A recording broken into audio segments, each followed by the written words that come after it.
Are you a film fan who loves the ultimate home video experience? Look no further than The Disconnected.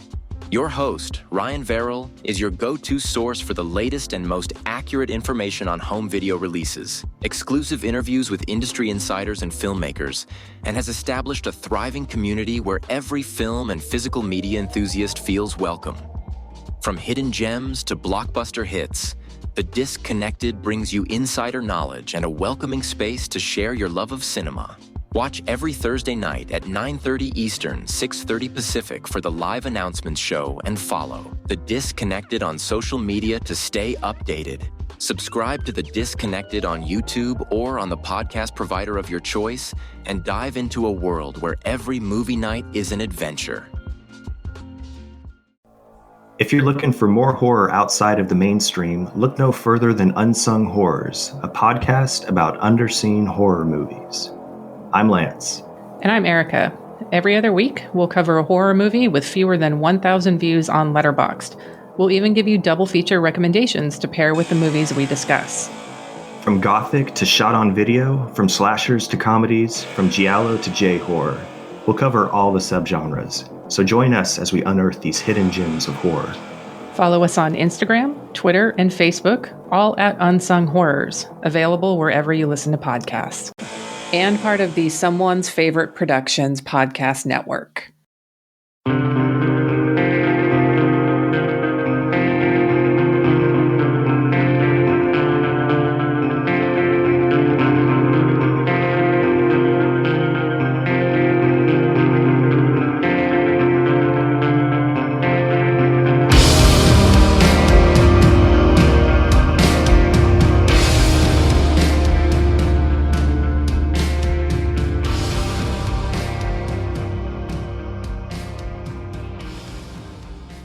And welcome to the Kulturecast. I'm Chris Stachiw, and I'm joined, as always, by Frosty the Snowman himself. He's one chilly dude. Eric Kniss. What's up, Eric? I thought you were going to go with the one true hairy hole, but, you know, that's getting a little bit too deep into whatever. I don't know. Jesus Christ, that's disgusting. Hello, everyone. Oh, Jesus Christ. And if you don't know what we're talking about today, that's a good thing, because today on the Kulturecast, we're talking about the worst movie I've seen the entire year. And I think Eric can agree with me. We're talking about The Snowman, the Michael Fassbender, Tomas Alfredson film adapted from the New York Times best-selling Jo Nesbø book of the same name. The IMDb synopsis for the film is Detective Harry Hole investigates the disappearance of a woman whose pink scarf is found wrapped around an ominous-looking snowman.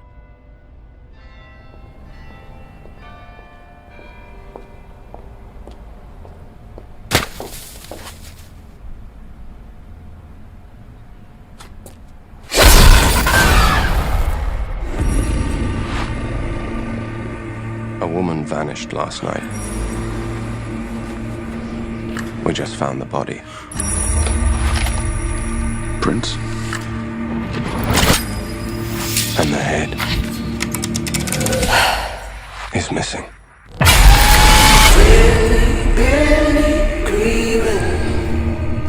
He calls himself the Snowman Killer. He's completely insane.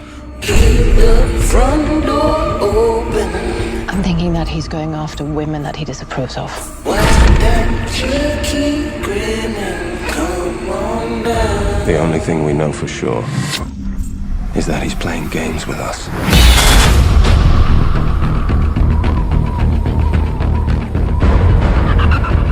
We need a way to lure him out.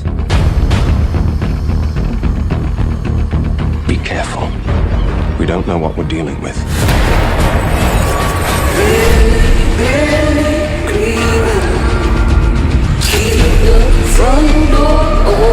He's been watching us the whole time. Building snowmen, cutting things up into little pieces. He's taunting us. If we don't find him, this is never going to stop.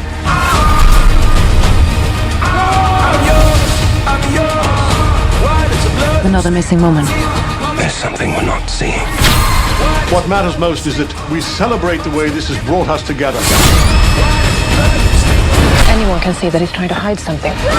You can't force the pieces to fit. You could have saved them. No? Gave you all the clues.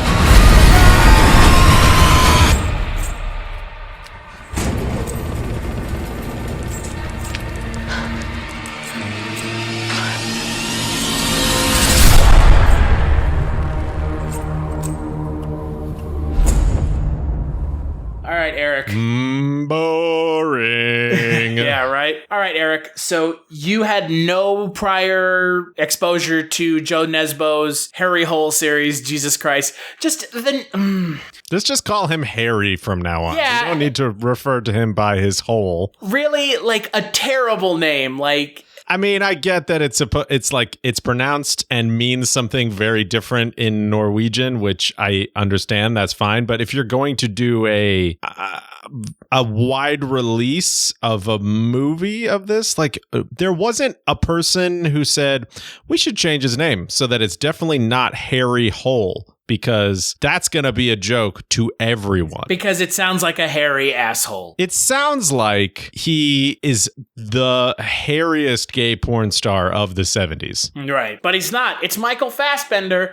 And I think at this point we should dub Michael Fassbender White Idris Elba. Because he can't really seem to be in a good movie by himself. Yeah, I don't know. It's kind of true. He makes some interesting choices. I mean, nothing in this film is... I'm not sure that anything in this film is his fault. No. Not overtly, but man... No, yeah. What did you think of The Snowman? Oh, it's fucking...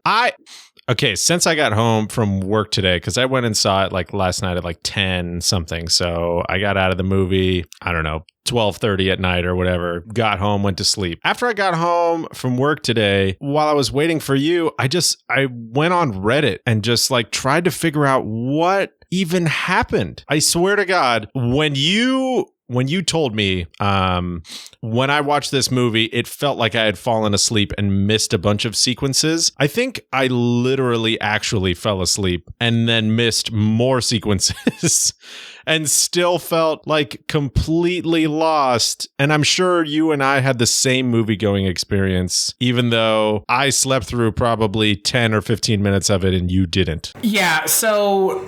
It is a bad movie. It is bad in a way that we don't see very often anymore in big releases. I mean, this film has Tomas Alfredson connected to it. He directed the film. He directed Tinker Tailor Soldier Spy, which was his last film that he directed. Jesus Christ, Tinker Tailor Soldier Spy was a good movie. Let the Right One In is a great movie. Let the Right One In was so good that they adapted it for U.S. audience.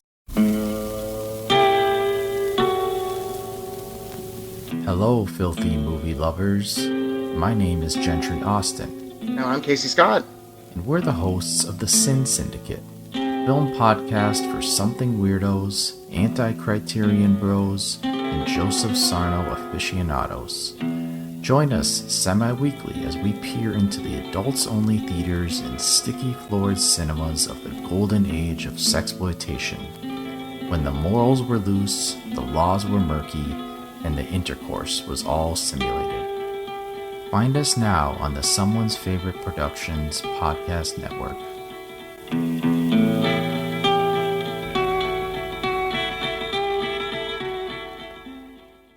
Into what the fuck did they call it? Oh, Let Me In. Let Me In, right? Because the original title isn't good enough. Fine, whatever. I don't know. The original movie's way better than the fucking Chloe Moritz pilot that came out in U.S. anyways. Yeah, well, shocker. A U.S. remake of a foreign horror film isn't good. What a surprise. I mean, it's not that Let Me In isn't good. It's not great, but it's not bad either. It's just, it feels like they missed the point of Let the Right One In and then just took the ideas of it and then remade it in like a very American way, which definitely misses the point of the original movie. But we're not here to talk about Let the Right One In, even though I wish that's what we were talking about. I wish we were talking about Let the Right One In because, Jesus Christ, it'd be better than this fucking nightmare. And this, And this movie is different because, like, this is a movie that I was legitimately looking forward to it. Yeah. Both of us were. And from the trailers and from everything over the past, like, couple of months, it looked good. It seems like on paper this should be a slam dunk. Okay, hold on a second. It seems like on paper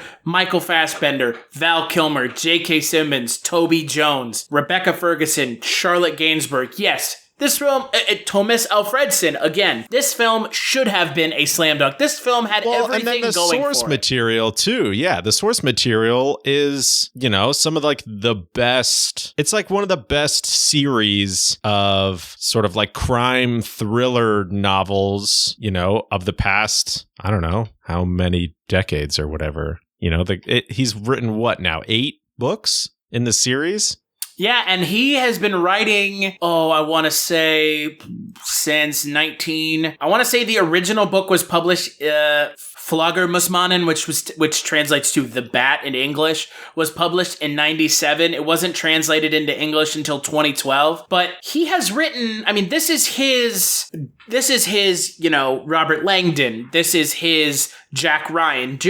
This is his Lisbeth Salander, I think, is the more apt comparison.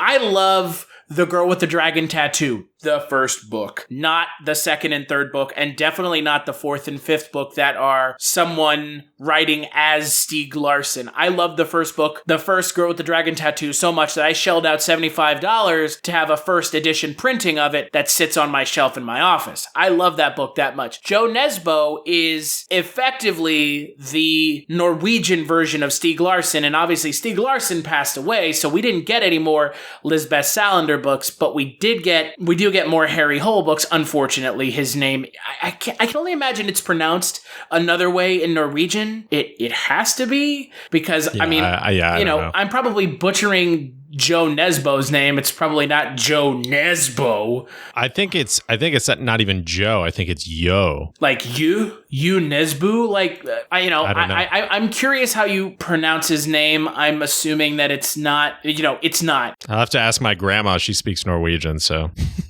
Okay, his name is Harry Hole, not Harry Hole. Okay. Harry Hole, okay? The O is a U. It's not about a hairy asshole. Hole. Okay, so. Harry Hole. Right. Oh, yeah, Jo Nesbø and the Harry Hole. We should have known that's how you fucking pronounce it. Yeah, but still, dude, come on. But unfortunately, the English pronunciation is an O is O. You make an asshole with your mouth when you say O. Hole is a different, that's like a back of the mouth it's like sound. So puckered butthole. Yeah, puckered hairy asshole of the face. So, Jo Nesbø's books have been coming out for 20 years now, and they're fantastic. Like you said, they're some of the best crime books that you can get. You should get your hands on all of them. The audiobooks are fantastic. You should check them out. Read all of them. They're great. They're really dark. They're all in the same vein of the Snowman. Like, the Snowman movie doesn't really do the books justice. We always say that. The books never do the movies. The movies never do the books justice. No shit. That's always the case. How do you condense a 300-page book down into a 2-hour movie?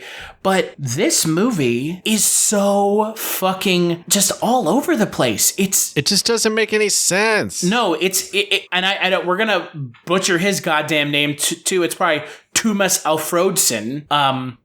He came out and said in interviews that we didn't get the whole story with us. And when we started cutting, we discovered that a lot was missing.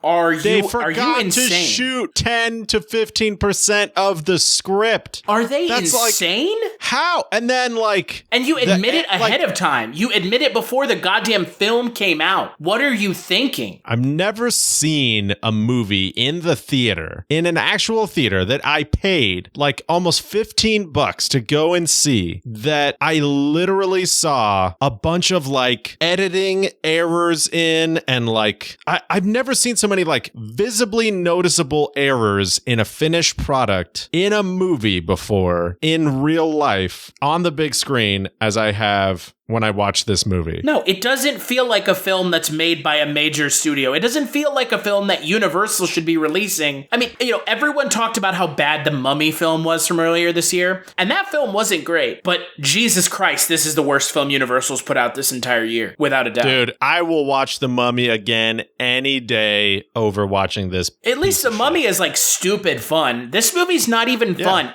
Imagine, okay, David Fincher made Girl with the Dragon Tattoo, right? Mm-hmm. And it's awesome. It's great. It's great. It's probably one of my favorite Fincher films. It will never beat Zodiac, but it's really close. Yeah. There's things that it does better than Zodiac that makes it a more approachable film for mainstream audiences. I still think it's kind of a little too far outside of what mainstream audiences are willing to sit down and watch because it's a very slow film. This film, by all accounts...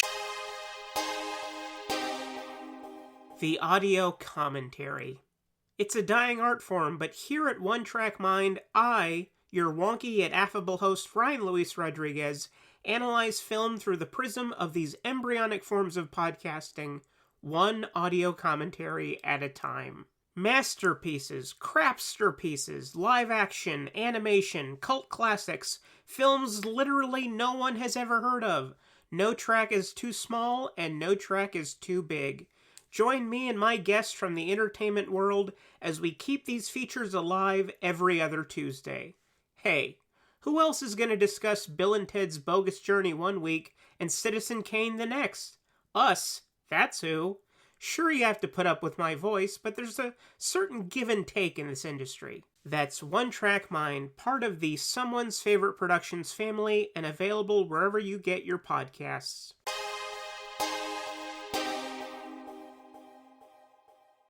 Hello and welcome to Tumbleweeds and TV Cowboys. My name is Hunter. In this podcast, I'll be joined by a different guest each week to discuss a classic Western movie or TV show. I've been a fan of classic Westerns for as long as I can remember, and in recent years, they've become very nostalgic for me. I love the aesthetic, the tropes, and I love seeing different filmmakers' takes on them. At their best, they're incredibly entertaining, rewatchable, and some of my all-time favorite movies are Westerns. We'll mostly focus on Western movies made in Hollywood, but we'll also be covering spaghetti Westerns, and one thing I'm very excited to get into are Western TV shows. I've got some amazing guests coming on the show, film professors, historians, and podcasters. And Tumbleweeds and TV Cowboys is part of the Someone's Favorite Productions podcast network, and many guests on the show will be from other shows on the network. Thanks for listening. Should have been very similar, and that's what Tomas Alfredson was going for. I mean, that's the tone of this film, the way it was shot. It's all done in a way that's, it's very similar. I mean, the way the book is structured is very similar. It's about an elusive serial killer who's been killing for 2 decades and is taunting this, Harry Hula in this book. And then in Girl with the Dragon Tattoo, he's taunting, Michael Blomkvist. But you have this same, kind of Nordic, Northern European setting with the snow and it's cold and all that. And man, they just fucked this so hard. Like, Jo Nesbø's book has a special place in my heart because it was the first book I bought on Audible like a decade ago. And I remember I read it before I even read Girl with the Dragon Tattoo. I listened to it and I fell in love with it. I loved it. It was awesome. And I've listened to all the other books since then. And when they were like, we're making a Snowman adaptation, I was like, shit, how can you fuck this up? And oh my God. Oh yeah. Like how could they fuck it up? More like what were they fucking thinking? Like I said, I've never seen a movie that within the first 10 or 15 minutes of the movie, like I instantly knew that this was just a rushed piece of shit that they were like, at this point, they were like, we just need to get it out. Like it was like stinking up the shelves somewhere. Yeah, it's just like an unfinished, just waste of money that they were like, well, let's just put it out. At least we'll make some money on it because if we don't put it out, like it's not going to make any money. And then we're really fucked. And it's like, I mean, is it? I don't know. I mean, it's insane. This is in an insanely bad film in a way that, again, like I've said, this is a film that is so bad, we don't see these kinds of movies anymore. Like, this is, like, especially for a big studio production, we don't see stuff like this before. And we haven't seen stuff like this in a long time. Okay, hold on. Let's not forget. There is literally a point in this film where Val Kilmer is in the movie, and Val Kilmer has his lines dubbed because he was dealing with some sort of mouth or throat cancer. His lines are dubbed over by someone else. There's no way that that's him talking. And if it is, the dubbing job that they did was awful because Val Kilmer, I didn't even, like, most people didn't even recognize him, apparently. He looks ragged and he looks gaunt in the face. Yeah, I mean, I don't know. I've seen interviews with him since then, and he looks better. But, like, yeah, I guess, you know, he was, like, going through chemo and stuff, and his tongue was swelling, and he, like, couldn't actually speak. And then, you know, they had to overdub his lines later on afterwards. And I'm just like, why didn't you just recast him? If he can't fucking do it, you say, oh, man, it's a bummer you can't do it. Like, go home, rest. We'd rather you be, you know, well or whatever. We'll still send you half a paycheck or less than that or whatever, just for, you know, because we cast you and, like, you can't do it. So, like, there's probably some guarantee in his contract that says that he gets some money just for signing the agreement. And then just cast somebody else to do it. It doesn't matter. It's, like, not a big enough part to have a known actor in it anyways. Like, and the problem is it is a big part. That's the sad part. Oh, see, I don't even know. I don't even care who the fuck he was or like what the fuck he was even doing in the movie. So in the book, his character, Gert Rafto, is the original detective trying to hunt down the Snowman. And then he ends up confronting the Snowman and disappears. And everyone thinks that he just, like, went off the reservation. Like, so in the book, he disappears. In the book, Gert Rafto is hunting the Snowman in, like, it's kind of like flashbacks in the book, like they do it in the movie. Right. Okay. And he ends up confronting the Snowman because the Snowman taunts him, and the Snowman causes him to disappear. And then Harry and Katrina Bratt find him later in the book in the present time. When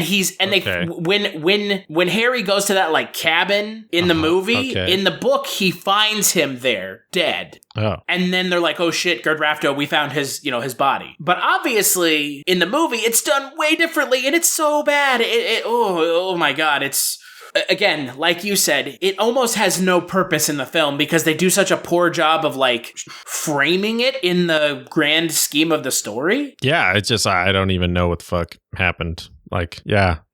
There's a lot of sections of this movie that I just, like, I don't get what was going on there, and I honestly feel like it's not important to the story. But like, that's the problem. In the book, it is. Because in the book, like in the movie, I guess maybe in the movie they don't make it that clear, Katrina Bratt is Gert Rafto's daughter. Okay, that I knew, kind of. Right. I think. And so she is convinced in the book that Arva Stupp, played by J.K. Simmons in the film, is the Snowman. And so that scene where she is in his hotel room and she's, like, seducing him, in the book, she ends up almost killing him because she's convinced he's the Snowman. But he's not the Snowman. He's just trafficking women with that other weird, creepy guy. Yeah. Idar Vettesen, right. And so, like, again, like, so much of what happens in the movie, like, I understood what was going on, but they made significant changes to the source material that, like, they don't add anything. Like, Katrina Bratt dying, like, sure. Abruptly? Sure, yeah. Like, that came out of nowhere, and I was like, what? Okay, you're gonna, all right. Yeah. No, it makes no sense. I mean, your main character, Harry Hurley, is like a really, thank you. He's a drunk, you know, he's like a total drunk, and yeah, he's like the fucking greatest detective in Norway or whatever, but like he's almost completely without like any, I don't know, you almost don't want him to win at all, like, except for the fact that he's like the good guy. You know, he's just like he's a total clown. He's just like a total asshole who's just like this fucking drunk dude who like happens to be awesome at his job, and you don't really care about him. Like, I cared about her character way more than Fassbender. And then when she died, I was like, okay, so like now Fassbender is going to be like even more pissed and even more drunk because his hot partner lady is dead now. Like, what the fuck? Like, there's no coming back. Like, you're just digging yourself into this hole deeper and deeper into a hairy hole, if you will. And I mean, like, I don't get it. I don't get how this movie is so bad. I think this all comes down to the screenplay and how it was written. And again, Tomas Alfredson said it himself. They left out 10 to 15% of this movie. This is a 2-hour movie. That's Jesus Christ. So a 2-hour movie is 120 minutes. And 10% of that is what? 12 minutes? 12 minutes of movie are left out? 10 to 15%. So that's like 12 to 18 minutes are left out. That's almost a whole 20 minutes of film. Like, holy shit. Can you imagine, like, you know what we should do? We should start a series on this website, on cultureshock.com, where we go in and remove 20 minutes of each film and see how well they stand up. Because guess what? Most fucking movies won't stand up under 10 minutes being taken out, let alone 20 minutes. But it's like there's so much of this movie where it's like beautiful establishing shot of like Norwegian landscape. That's like a really long, dramatic thing. And then a scene of people talking that is literally 30 seconds. And then back to like weird, moody, dramatic establishing shot of like somewhere else in Norway. And I'm just like, take out all of those parts and then fill them back in with things that mean stuff. Oh yeah, it's insane that they spent so much time on showing the awesome snowscapes of Norway. I mean, there are some beautiful shots in this movie and you're like, oh wow, on this day, somebody who actually knew what they were doing was working. And then on other days, it's just like the B team came in and just like didn't give a fuck. Like, this movie definitely seems like there were days where it was directed by somebody else and maybe even multiple other people. Like, we're just going to throw a guy in and he's going to direct the scene today because like everybody else is sick or everybody else is busy or yada, yada, yada, or can't make it or whatever. Like, it feels so incoherent and not cohesive throughout the movie. It really feels like it was pieced together, like almost like it was like a class project that was like semi-curated by the teacher who just like stamped, his seal of approval on it at the very end. And that's kind of, I mean, like the end product feels like that to me. It feels like a student film that doesn't fucking make any sense. Yeah, it really does. It's like a student film starring real actors. Like, how the fuck did you get Michael Fassbender to be in this movie? And then like, how the fuck did people like going to, like, so many people had to fuck up their jobs for this movie to be as bad as it is. Like, this is not a one-person failure thing. This is not Michael Fassbender's fault. This is not, the director's fault. I mean, it's probably a lot the director's fault. I don't know. I don't know whose fault it is. That's the problem. I think it's everybody's fault, Well, yeah, right. I mean, you have Michael Fassbender, who you can't tell me that there isn't a point when he's on set where he's like, oh God. I think, at a certain point, he just goes, fuck it, dude. I'm getting paid to be here. And like, he's probably thinking in his head, like, if this movie never sees the light of day, I'm still getting paid. I don't give a fuck. Like, just let me fucking film this thing and move on to the next thing. But of course, this is the same guy who said yes to doing, I'm blanking on the name of it. Alien Covenant? No, Alien Covenant. That other Ridley Scott film, the one where he's the counselor? What? It's called The Counselor. It's a Ridley Scott film with Michael Fassbender in it. Oh, I don't know. No, those movies are definitely better than the movie that I'm thinking of. What about Assassin's Creed? Oh, I mean, hold on. To be fair, Assassin's Creed was directed by Justin Kurzel. And I don't care who the fuck directed Assassin's Creed. That is a terrible video game to make into a movie. Well, it actually is. It could have been a good movie to make into a video game. Nope. Excuse me, other way around. No. Do you know what the story behind that is? Justin Kurzel, who directed, by the way, Snowtown, of all fucking movies. Fucking snowplow. Yeah, right. He directed Macbeth with Fassbender in 2015, and he was only given, this is what I've been told, he was only given funding for Macbeth if he agreed to make Assassin's Creed. That doesn't surprise me at all. Yeah. It's still fucking stupid. No, Fassbender has been in, 4 franchises now? I mean, Assassin's Creed, X-Men, Alien Covenant, Snowman, and X-Men. I mean, Assassin's Creed is not really a franchise because they're not going to make another one. It could have been, though. That's the problem. And then Snowman was so bad that there's no way that there's going to be another movie made of this for years. Which is a huge bummer.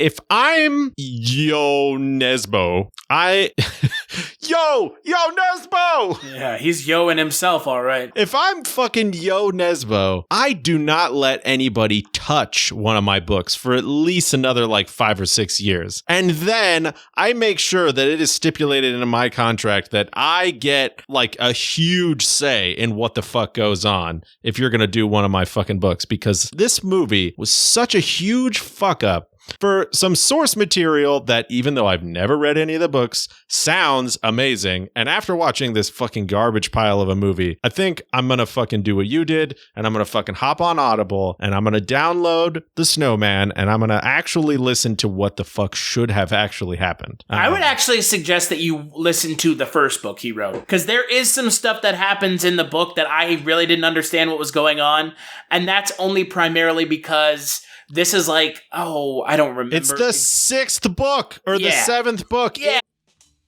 Do you love movies? So do I. What's up, y'all? It's KB, and I love movies. Inviting you to listen to The Conversation, a film podcast where passion meets perspective and opinion.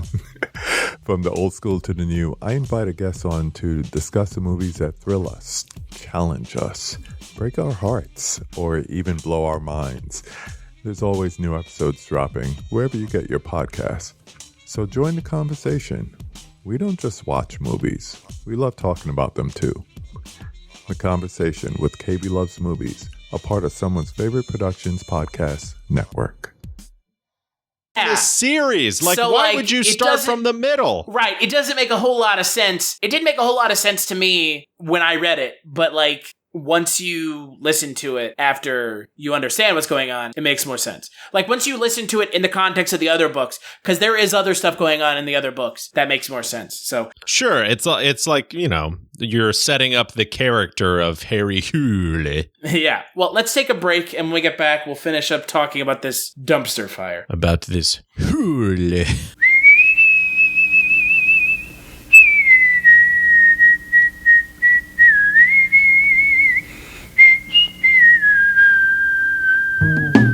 Who is Carl Kolchak? He's a reporter.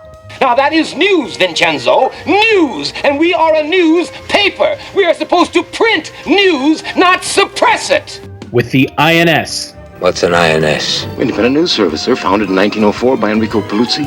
Who seems to have a nose for the strange and unusual.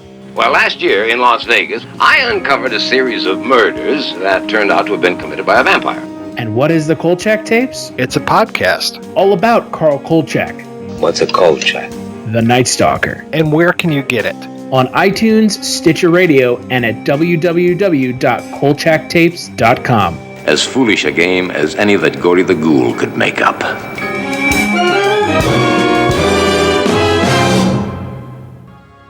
Movies have become a portal to a vast and growing pop culture universe, but you don't need to go over the rainbow to get your pop culture fix. Just head to Rainbow Comics, Cards, and Collectibles. They are your one-stop shop for comics, toys, posters, games, and more. Not a pop culture nerd? No problem. They have something for everyone, including a wide array of sports cards, collectible card games, even memorabilia. Stop by one of their 2 locations today. The flagship location at 3310 South Minnesota Avenue, Sioux Falls, South Dakota, or their newest location at 1501 Pine Lake Road, Suite 17, Lincoln, Nebraska. Most importantly, don't forget to add them on Facebook for pop culture news, weekly live videos, and special events. Here's what some people are saying about the Projection Booth podcast. Week after week, I'm mesmerized by the focus given great films and questionable films alike. But every episode is a learning and entertaining experience. This is hands down the best movie podcast. They cover so many different genres across so many years, from obscure movies to blockbusters. If there's only one podcast about movies and cinema that you listen to, make it this one. The Projection Booth Podcast, with new episodes available every week at projectionboothpodcast.com. All right, we're back, and we are still talking about the Snowman. You know, we were talking a little bit about Michael Fassbender, and I made the joke at the beginning of the Kulturecast about how he is the white Idris Elba, and he kind of is. Kind of, yeah. Like, Idris Elba was in Prometheus alongside Fassbender, a movie that is not great, and Covenant is really not good. Yeah, I mean, Prometheus is a much better movie than Covenant. And I actually really like Fassbender in the role in Prometheus. And Covenant, he's awful. His role in Covenant is reduced to a shitty Bond villain. Yeah, but that's not his fucking fault, you know? That's just fucking terrible writing. What's the plan tomorrow night, David? We're going to try to take over the world. Or the galaxy. Yeah. I mean, it essentially amounts to fucking Pinky and the Brain with Michael Fassbender. He was in X-Men. The first X-Men's okay. The second X-Men, I think, is grossly overrated. And then X-Men Apocalypse that was the worst movie I saw last year. Yeah, X-Men Apocalypse is a terrible, terrible movie. Yeah, remember when his character kills like a couple million people and they're just like, you're fine. Don't worry about it. That's literally what happens, is it not? It's very true. There's a lot of dead people in that movie that like nobody ever says anything about. Like nobody acknowledges the mass amounts of death and destruction that happened. And then you have Idris Elba, who was in Dark Tower earlier this year, which could have been awesome because I thought it was going to be cool to have Idris as the, it's just terrible. It's like you have people who don't understand the material or don't care or they're just trying to make it. I don't know. I mean, I don't know. That, honestly, I don't know. I don't know which movie I hated more. I think I might have hated The Dark Tower more than I hated this movie, but only slightly. But again, you have a vested interest in The Dark Tower because you've read the books. I have a vested interest in The Snowman because I'm a huge fan of the books. So it's kind of like the same thing, right? Yeah, exactly. So it's like I can hate on this movie because it is objectively a poorly made film that was a mistake to release at all. And then I can hate on, The Dark Tower because it was just a terrible film that should have never been released at all, and B, because they fucked up some really good source material that I enjoyed. Yeah, no, I'm with you. So, and again, it boils down to, with The Snowman at least, it boils down to an issue of, I can't fathom, right? It's like working on a paper at school and not turning it in with like 2 of the 10 pages. Yeah. Like, how, like, you can't expect it to be good. You can't tell me that anyone who made this film and had this, we left out 10, 15%. Like, no one can be expecting that the audience is this fucking dumb. And then it seems like, they probably just try to be like, oh, well, whatever, we'll fix it in editing. And I did a little bit of research today. This movie was edited by 6 different people. Right? You Six people. You cannot edit missing scenes. People. You can't Six edit fucking missing people. Yeah, you can't edit missing scenes.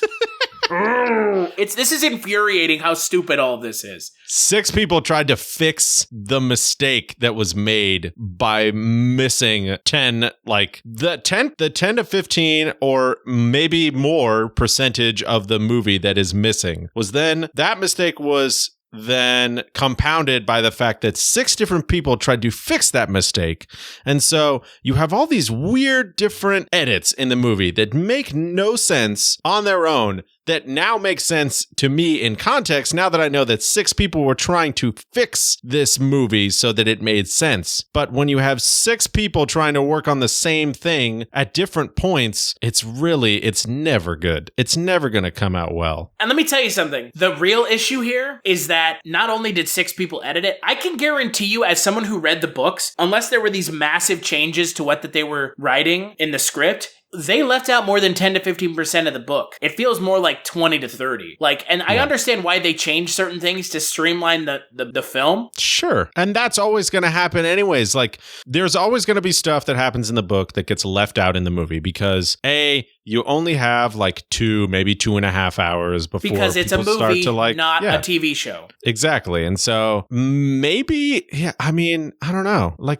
It can be done. It's been done. It's been done a bunch of times where there are really, really good movie adaptations of books. Honestly, I have never read any Lord of the Rings book all the way through, and I've tried multiple times, but that shit is so fucking dry and boring that I cannot get past the fucking 20 to 40 page description of what the fucking Shire looks like. But I'll sit down and watch a fucking 3-hour Lord of the Rings movie and fucking love it. Because I can see what the Shire looks like in about 2 seconds that you don't need 40 pages of description to tell me. So that kind of stuff works out perfectly. Jo Nesbø's books are fast moving. I think it's a 7, I don't even remember how long the audiobook is, but the audiobook doesn't feel as long as it is. Yeah. And it's because Jo Nesbø is a good writer. He's a great writer. He's good at what he does. And God, keeps the story moving along. It's insane to me that now not only is this film and the book forever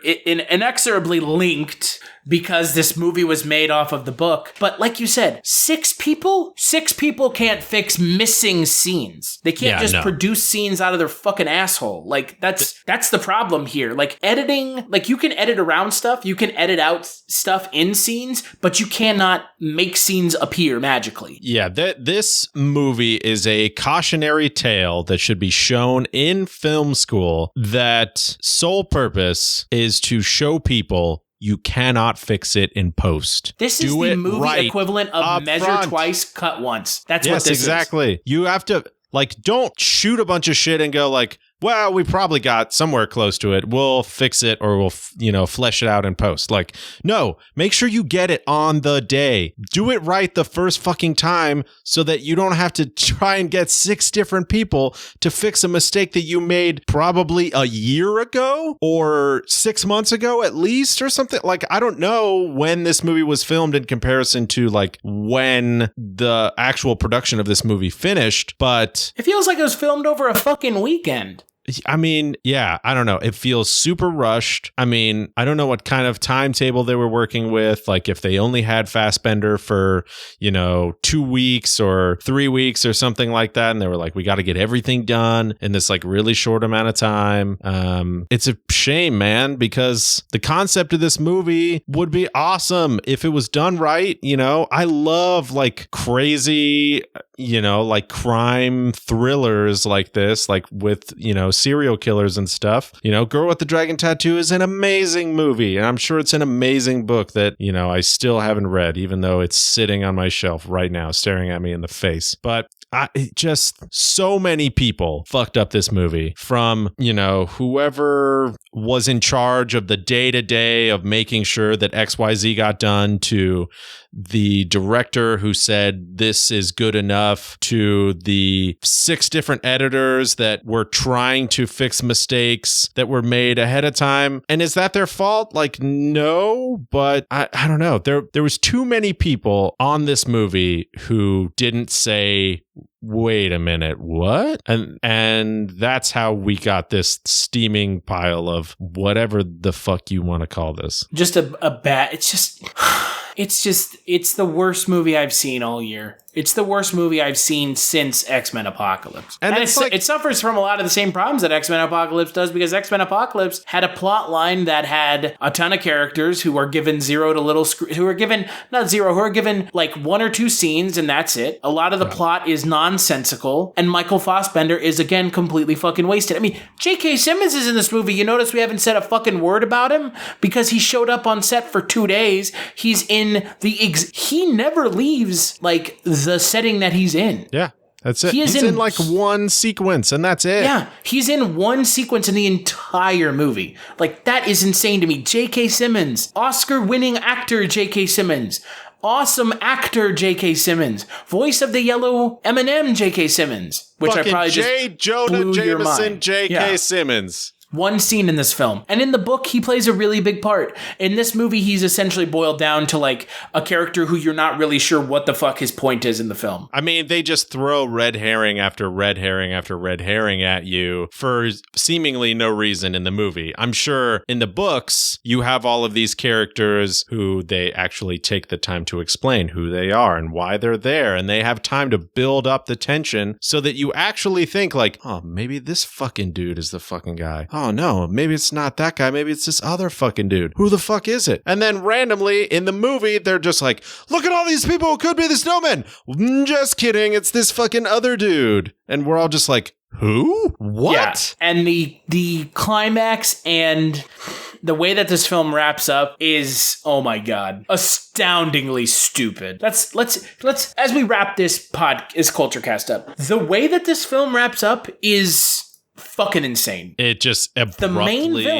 The main villain, which we won't ruin the film for you because I don't go see it, but the main villain in the film just falls through a hole in the ice. Yeah, that's it. Great.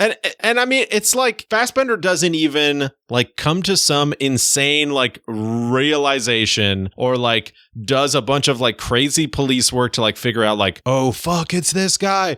Oh, I should have known all along, blah, blah, blah. Oh, fuck. Like he just like accidentally figures it out. It just like happens. There's no explanation. There's no build up to it. There's no tension and release. Like, it's just like, oh, that guy's the killer. Yeah, great. And then that's it. And then there's like this super wasted action sequence, which is so fucking stupid. And then the movie's over. And then there's an after the credits scene. Did you stay for the after the credits scene? Are you talking about when they tease the next film? Or is there actually a scene after the credits? No, there's an after the credits scene. Oh, no, there's not. Yeah, there is. It's bad. It's so stupid. It's just like a bunch of shit that they're just like setting you up for the next installment, which is never gonna happen.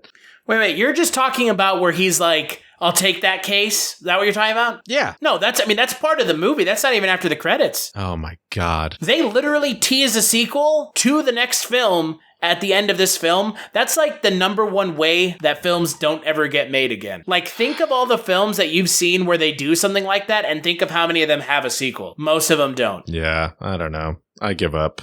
I give up on this movie, dude. This movie is bad. Yeah, it should not have been made. Movie's I'm awful. pissed that I spent money to go see it. Hey, man, the movie pass could have saved you a lot of money. I know. Could have saved me $15, but it still would have cost me $7 in fucking peanut butter chocolate candy. Oh, well, there's your problem right there. So what would you give this film out of 5? This movie is getting a 1. Yeah, a 1, maybe. It's bad. This movie is not even a finished product. So like that's like me trying to rate a car that is missing a wheel and doesn't have like rear mirrors or like a car seat in it. Like it's just missing parts. Like, don't you want to finish this first before we grade it? Like, I don't know. Yeah. I mean, there's a couple of like decent shots in this movie and the acting overall isn't the worst. I would say the acting in this movie is definitely better overall than the acting in Dark Tower, which is maybe, one of the few things that I'll say that makes this movie a little bit better to me than the Dark Tower. But I mean, beyond that, it's trash and it's just a waste. It's just a waste of time. Like, I don't know. I don't know. How do you feel about it? I give it a fucking 1. Like you said, there are some nice shots, but outside of that, this is just a fucking mess. An absolute mess. A total absolute mess. What do you think the film has on Rotten Tomatoes? I know what it has on Rotten Tomatoes, and it's really not good, and it deserves it. It's an 8%. It went down 1% from the last time I checked. Yeah. The amazing part to me is that it has any percentages at all. Like that means that there is like a person out there who was like, yeah, it's all right.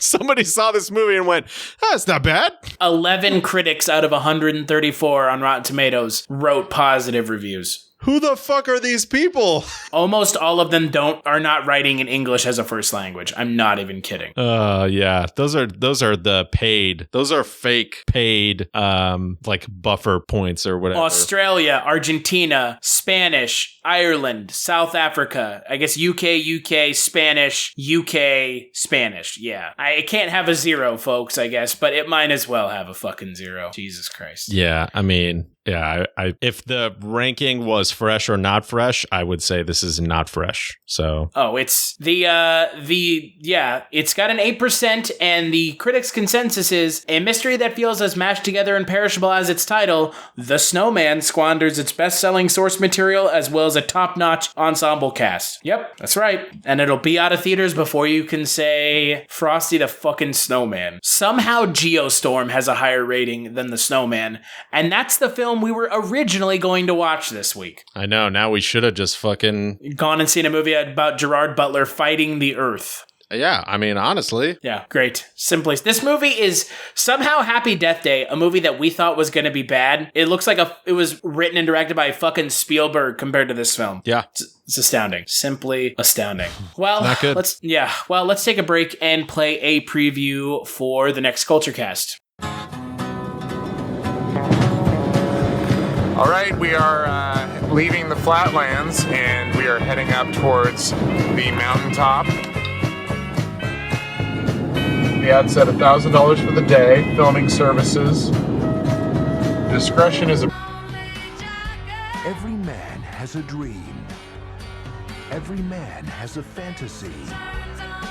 Every man has an image of the appreciated.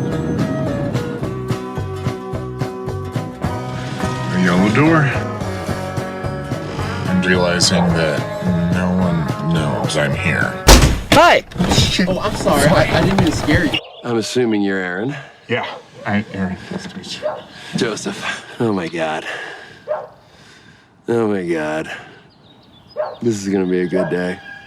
So the reason I've hired you is because I have terminal brain cancer, and I want you to film me to make a video diary for my unborn son.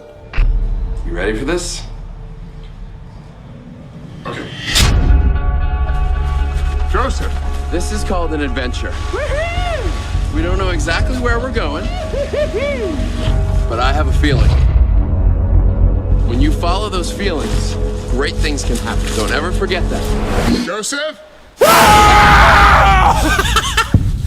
There was about 2 seconds there where it looked like you wanted to kill me. Joseph, I think I'm gonna head back. You see my keys? One drink, okay? Bottoms up.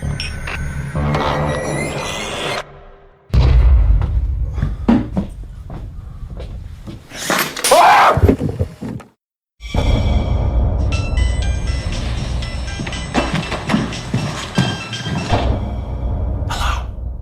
You need to get out of that house right now. Joseph.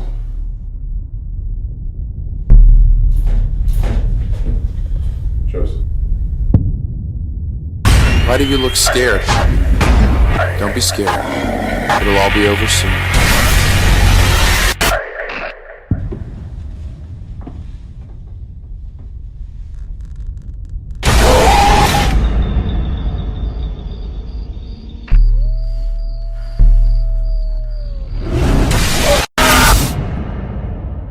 That's right, folks. We're going to be talking about Creep 2 next. We're also going to have an interview with the sequel to the original Creep from 2015.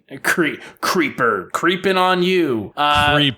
This time the creep is creepier. Yeah. And we're going to have an interview with Patrick Bryce, who directed the film. So I'm actually excited about this because I liked Creep, so. Yeah, so other than that, Eric, what have you been up to? Nothing, man. Just marathoning horror movies all fucking day and night. I got a new car, so that's nice. But And my local team, which happens to be, I don't know, you might have heard of them. They're the fucking Dodgers, are in the goddamn World Series, and I'm fucking going to game 1. Oh, how much did you have to pay for your ticket? Nothing, because my dad was like, we're going to game 1. So that's the only time I'll ever get to go to a fucking World Series game is if I don't have to buy my own ticket. Well, and let's be honest here, the last time the Dodgers were in the World Series was, 1988? So it was the year I was born, so yeah. Well, should be a good game. I hope the Dodgers win. Me too, because who the fuck cares about Houston? I mean, honestly. I mean, I'm glad it's Houston and the Dodgers because they were the two best teams all year, so. Yeah, but I mean, I don't know. You can't deny that like a Yankees-Dodgers World Series wouldn't be like, the stuff of, rivalry legends. Like that's, I don't know. No, but it's fun because the Astros and the Dodgers used to be division rivals, so now they're not anymore, which means they can play in the World Series together, which is kind of cool. So, yeah. But yeah, man, I would agree. Go Dodgers. Sure, why not? Fuck it. I don't care. Fuck it. Yeah, man. What about you? What have you been doing? I've just been watching stuff on Shudder, man. Just been watching all kinds of weird horror movies on Shudder. Watched Hell House LLC. Oh, yeah. What'd you think of that? A lot of horror movies have no idea how to end. Yeah, that's my same issue with it. Like, you build up this fucking thing, and it builds in a really cool way, and there's a lot of, cool... it's like a pretty unique premise. It's cool. I don't know how unique it is, but it is cool. I mean, it's definitely cool, and I was like, oh, what are they... you have this mystery of, what the fuck happened in the haunted house, and, nobody really knows, and there's, shaky cam, iPhone footage, but you don't really see anything. You just kind of see people running away from whatever's happening. And I don't know, yeah, once it finally builds to the point where you get to see the actual event or whatever that happens, it's kind of weirdly anticlimactic in a way that I'm probably kind of makes sense in the lore of whatever they decided was going to happen in the movie, but it's presented in such a way that's it's kind of just I don't know. It could have been bigger. It could have been, I don't know, it could have been cooler, but I don't know, not bad for a found footage movie. Yeah, no, I mean, it's like a docudrama found footage. I mean, my favorite docudrama horror found footage movie is still Digging Up the Marrow. I think that's a movie works way better. Yeah, it's a pretty good one. I really liked that one. It's also got a better ending. It's strong throughout, so... Yeah, the sort of docudrama. You're unsure if it's real or, fake or whatever type of thing. It's interesting, yeah. But, I mean, just watching stuff on Shudder, for sure. I mean, it's that time of the year, so might as well take advantage of it. We're 1 week removed from Halloween, so, I know. Be careful. Gotta watch all those horror movies before we hit November, a.k.a. the buffer month between Christmas and Halloween, so. And, as always, you can follow me on Twitter at CultureStash and the website on Twitter at CultureShocked. You can follow Eric on Twitter at TychoMagnetics. Head on over to the website CultureShock.com where you can find out more about today's episode. You'll also find links over to iTunes where you can rate and review the show, and to Patreon where you can help us out by kicking a couple dollars our way.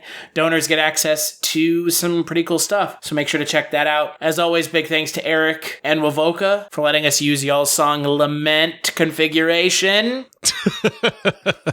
We have such riffs to show you. That's true. And my buddy Justin Scott, aka The Decipher, allowing us to use his song Two Step. Posted with the crew.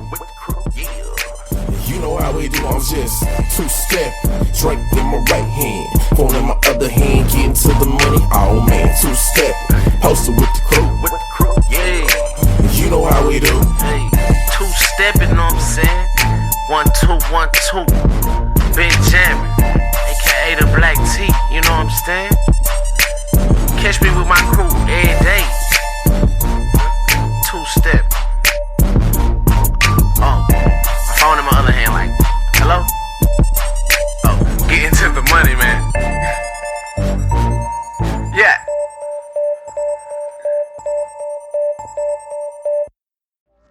Hey, this is Jason Kleberg from the Force 5 podcast, a show that forces a guest to come up with a movie-themed top 5 list topic, and then we reveal our picks on air. Top 5 heist films, top 5 tearjerkers, top 5 movie dogs. Every show you'll be asking yourself, what would be on my list? Guests include directors, screenwriters, actors, podcasters, musicians, authors, and even a professional wrestler. Subscribe to the Force 5 podcast, and you won't just be a listener, you'll be a list nerd. The Force 5 podcast, available wherever you're listening now.